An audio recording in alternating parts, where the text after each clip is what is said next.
The original Modern Warfare 3 is one of my favorite entries in the Call of Duty franchise, and I know a lot of you watching this video probably share that opinion with me. Modern Warfare 3 2011 is a fantastic game. The fact that it was as good as it was is a miracle, considering how hectic the development cycle actually was, but what didn't make the cut? What didn't make it into the final build? Welcome to the channel, everybody. Jimmy or Chaos. Today we're going to continue our little series about cut Call of Duty weapons. We're going to take a deep dive into 10 weapons that were cut from Modern Warfare 3 2011. At the end, I want you to tell me in the comments which of these you actually wish had made it into the final build. How much would it have changed it? I mean, this was one of the biggest launch day content-filled Call of Duty titles, of all time. I'm just going off my brain here, but over 50 weapons, I believe, 20 maps. It was insane. Drop a like if you guys miss classic Modern Warfare 3. And at number 10... the Rangers. Yes, the Rangers were there. Those are some of my favorite shotguns in COD history, mainly because of the dual wielding them in original Modern Warfare 2's game. But it was fun. Raven Software even brought them back in Modern Warfare Remastered. That was fun as well.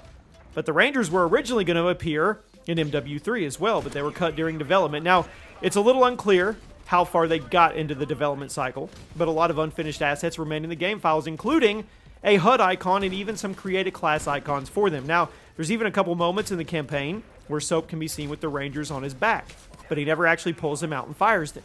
With how much of Modern Warfare 2 2009 was recycled in order to finish this game by the deadline, it is entirely possible that the Rangers were just a placeholder for something else. But then again, the amount of unfinished assets for the Rangers remains in the game files, and that suggests to me that they were legitimately going to be in the game at one point in development.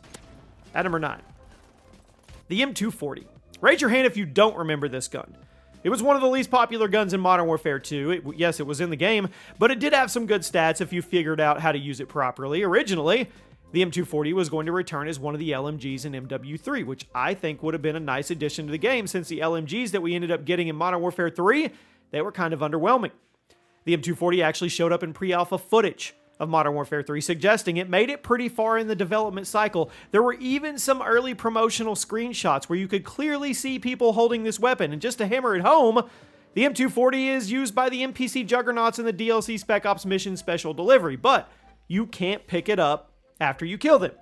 So somebody over at Infinity Ward or Sledgehammer was a big fan of this gun, and they went to great lengths to get it into Modern Warfare 3, but at the end of the day, someone pulled the plug before it could be usable by you and me, the player, which kind of crap. That's kind of sucky. At number 8, the AT4. It's another rather underrated weapon from Modern Warfare 2 that was originally going to show up in MW3, and it was also seen in some of the early promo material, but it was cut for reasons you and I will never know. The AT4 launcher could be either fired free fire-wise or locked onto an enemy kill streak back in Modern Warfare 2, and it seemed like it originally was going to come back in MW3, because if you go back and you watch the early E3 trailers, you can clearly see people running around with it. There's even a brief moment during the gameplay trailer where you can see a pickup icon for this launcher. But at some point during development, like everything else on this list, it was cut from both the game entirely. I mean, likely, probably in favor of the small, which functioned identically.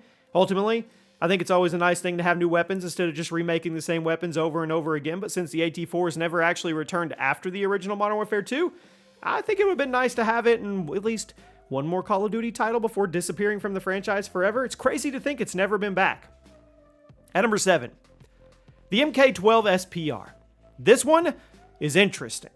It's a sniper rifle, and it made it super far into development, to the point that there is a fully finished gun model in the game files of Modern Warfare 3. But from the looks of it, the MK12 would have been this semi-automatic sniper rifle that looked like an M4A1, but it had a sniper scope on it, had a bipod, had a smaller magazine. Functionally, it would have basically been like the RS-ASS, featured a high rate of fire, low recoil, pretty small one-shot kill hitbox, and I think that's ultimately why we didn't get it in the final build. If I had to guess, I would say the Infinity Ward and Sledgehammer people decided they would rather have a brand new sniper rifle in the game instead of just a sniper variant of the M4 rifle. So that's why they cut in and added the RSA, since they would have functioned the exact same way.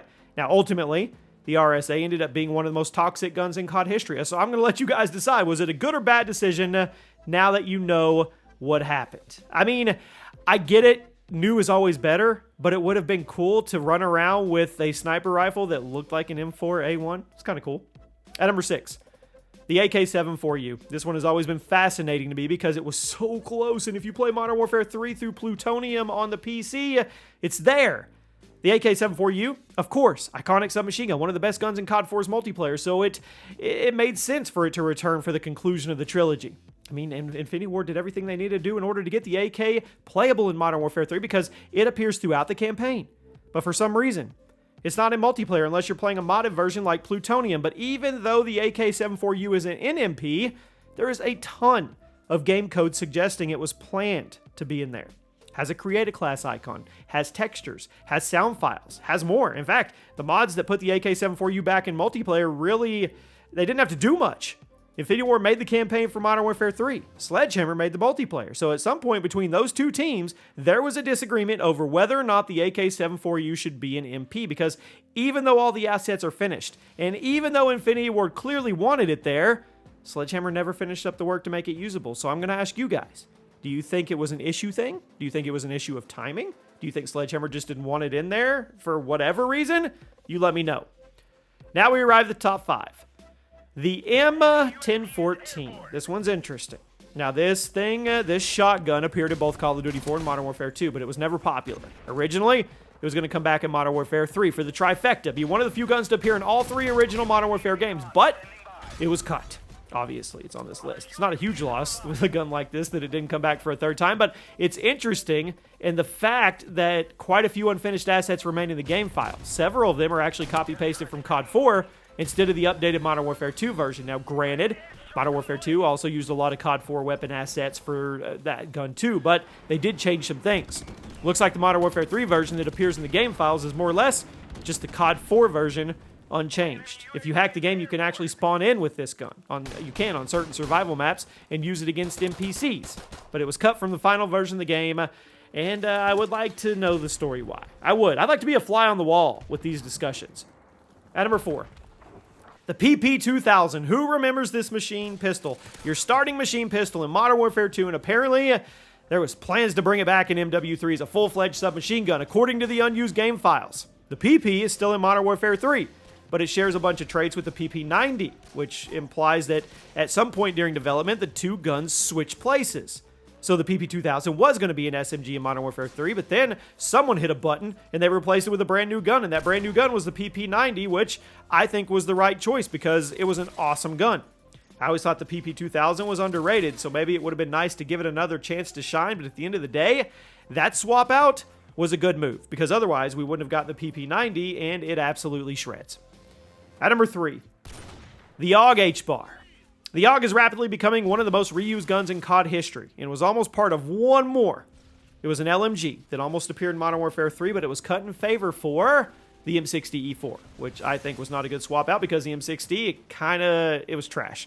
Now, there are leftover game files for the AUG H-Bar. They're sitting in the Modern Warfare 3 code right now, including a fully finished gun model, attachments, and you can even hack the game to spawn in a private match. However, a lot of the AUG's assets are doubled up with the M60, similar to how the PP2000 and the PP90 doubled up on certain assets, which more or less confirms someone made a decision to scrap the AUG and go with the M60, which previously showed up in COD 4, but then it was absent from Modern Warfare 2. Again, I don't really think that this was the right move, since the M60 was one of the worst guns in Modern Warfare 3. I always had a soft spot for the AUG H-Bar, but then again, it's entirely possible the Modern Warfare 3 version of the AUG H-Bar would have sucked too. We'll never, ever, ever know. At number 2, the TAR-21. I've always thought this was one of the most underrated guns in Modern Warfare 2. We almost got another chance to use it in Modern Warfare 3, but instead we had to wait until Black Ops 2 to use the TAR again. The Modern Warfare 3 version would have looked and functioned very similarly to the Modern Warfare 2 version. High rate of fire, low damage, return, you got that great accuracy, you got those crystal clear iron sights. I mean, would have been able to stand up to the ACR, the G36C, or the SCAR, or any of the other amazing ARs? Probably not, but it would have been cool. It would have been cool to have it on maps like Hard Hat and Dome. I mean, absolutely it would have. I think it was one of the most underrated weapons in Modern Warfare 2. One more ride. At number 1. This pains me. Actually, it doesn't. F2000. This has to be one of the most controversial guns in COD history, and I had to put it at number 1 just for the comments. Originally, the F2000 would have been in Modern Warfare 3. So sad that it didn't make it. It did make it pretty far in development, to the point that it's yet another gun that you can actually access by modding Modern Warfare 3. You can switch out a few lines of code, poof, you've got the F2000 if you would want that. Not only does the gun model exist in the files, but so does a menu icon. So, I mean, the team, they were serious about bringing the rifle back. But something changed here in development. It was cut from the final build. I would assume they got in a room and actually figured out that this gun's not very good. What do you think happened? Do you think the team was spooked by all the negative discussion surrounding the gun online? I didn't do it. Or do you think they just decided to scrap the F2000 in favor of a different fast-firing rifle like the FAD? Woo! We may not know. We may not know what happened to the Modern Warfare 3 version, but I'm pretty positive the discourse over whether or not it sucked would have been just as loud as it was the first time. And I know, you F2000 lovers are in the comments and you're going to say your piece, and I hear it every single time, and that's fine. But I'm going to ask you a question. You have a choice. FAD or F2000? Which one do you cut? And let me know one gun that you wished had been in Modern Warfare 3 that wasn't in there for whatever reason, and I'll see you guys soon.